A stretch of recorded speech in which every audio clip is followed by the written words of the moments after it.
Good morning. आज हम लोग टॉपिक नंबर 33 मुग़ल साम्राज्य पढ़ेंगे। मुग़ल वंश के संस्थापक बाबर थे।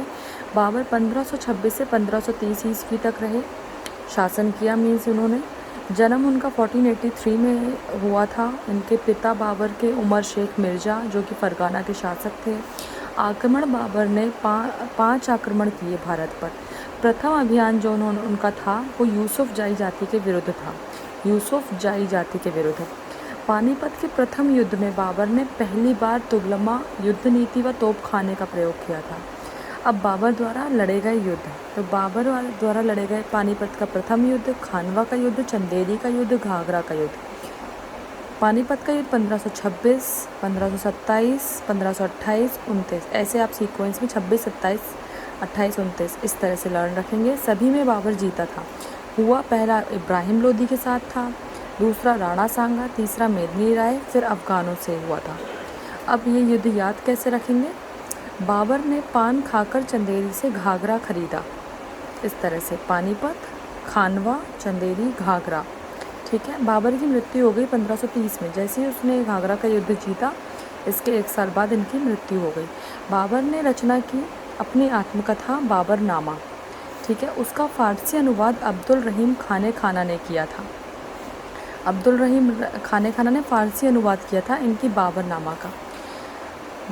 बाबर मुबैयान नामक पद्य शैली के जन्मदाता हैं। मुबैयान नामक पद्य शैली के जन्मदाता भी बाबर हैं। बाबर का उत्तराधिकारी हुए हुमायूं। अच्छा, जो इब्राहिम लोदी से इनका पानीपत का प्रथम युद्ध हुआ था, उसमें इब्राहिम लोदी मध्यकाल का प्रथम शासक था जो युद्ध में मारा गया था। ठीक है। और राणा सांगा जो थे खानवा के युद्ध में, राणा सांगा का चित्तौड़ में निधन हुआ था जहर के कारण। यहाँ पर हार गए थे, इसके बाद इनका निधन जहर के कारण हुआ था। ठीक है।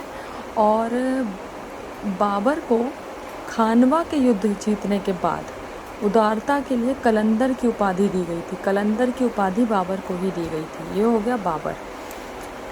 अब आए हुमायूं। हुमायूं रहे 1530, मीन्स जब बाबर मरे तब से 1556। ये रहे ज़्यादा शासक, लेकिन इन्होंने ज़्यादा कुछ किया नहीं। गद्दी पर बैठने से पहले हुमायूं बदख्शा का सूबेदार था। बदख्शा का सूबेदार। दीन पनाह नामक नए नगर की स्थापना हुमायूं ने ही की थी। दीन पनाह नामक नए नगर की। हुमायूं के युद्ध इतने इम्पोर्टेंट नहीं है, फिर भी देवरा, चौसा, बिलग्राम, सरहिंद। 1531 गद्दी पर बैठने के 1 साल बाद, फिर 8 साल बाद, फिर 1 साल, फिर ये जो 1555 हुआ सरहिंद, इसमें हुमायूं जीते थे। बाकी किसी में हुमायूं नहीं जीते हैं। ठीक है। हुमायूं की मृत्यु जो युद्ध जीते 1555 में सरहिंद का, इसके 1 साल बाद पुस्तकालय में सीढ़ियों से गिरकर हुई। तो ये क्वेश्चन आता है कई बार कि पुस्तकालय से सीढ़ियों से गिरकर किसकी मृत्यु हुई? हुमायूं की। हुमायूं नामा की रचना जो की वो गुलबदन बेगम ने की थी। ठीक है। ज़्यादा इनका टॉपिक नहीं है, आप फिर भी लूसेंट से देख लीजिएगा अगर मुझसे कुछ मिस हो गया हो तो। फिर आए शेर शाह। शेर शाह 1540, मतलब ये बाबर के साथ ही एक तरह से, मतलब बाबर के बाद और हुमायूं के बीच में ही ये आ गए थे। ठीक है। शेर शाह 1540 से 1545, बस ज़्यादा नहीं शासन किया। ये मलिक मोहम्मद जायसी के समकालीन थे शेर शाह। सूर्य साम्राज्य के संस्थापक शेर शाह सूरी ही थे। शेर शाह बिलग्राम का युद्ध हुआ था शेर शाह सूरी और हुमायूं के बीच में। तो शेर शाह बिलग्राम युद्ध के बाद दिल्ली की गद्दी पर बैठ गए थे 1540 में, हुमायूं को हराकर। 1540 में हुमायूं को हराया था बिलग्राम युद्ध में। 1545 में इनकी मृत्यु हो गई। कालिंजर के किले को जीतने के कारण, जब इस किले को जीतने ये गए तब इनकी मृत्यु हुई, कालिंजर के किले को। उस समय कालिंजर के शासक कीरत सिंह थे। और भूमि नापने के लिए सिकंदरी गज और सन की डंडी का प्रयोग भी शेर शाह सूरी ने ही स्टार्ट किया। ठीक है।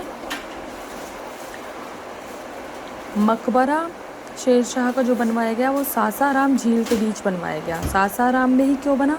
क्योंकि शेर शाह के पिता यहाँ के जमींदार थे सासाराम के। ठीक है। निर्माण इन्होंने रोहतासगढ़ का किला किया। ग्रैंड ट्रंक रोड की मरम्मत करवाई इन्होंने। डाक प्रथा का प्रचलन इन्होंने किया। शेर शाह ने पाटलिपुत्र को पटना के नाम से पुनः स्थापित किया। ठीक है। ये हो गया शेर शाह सूरी। आप लोग और भी न्यूज़ से पढ़ सकते हो। ठीक है। ये हो गया हुमायूं, शेर शाह सूरी, और ये हो गया बाबर। Thank you.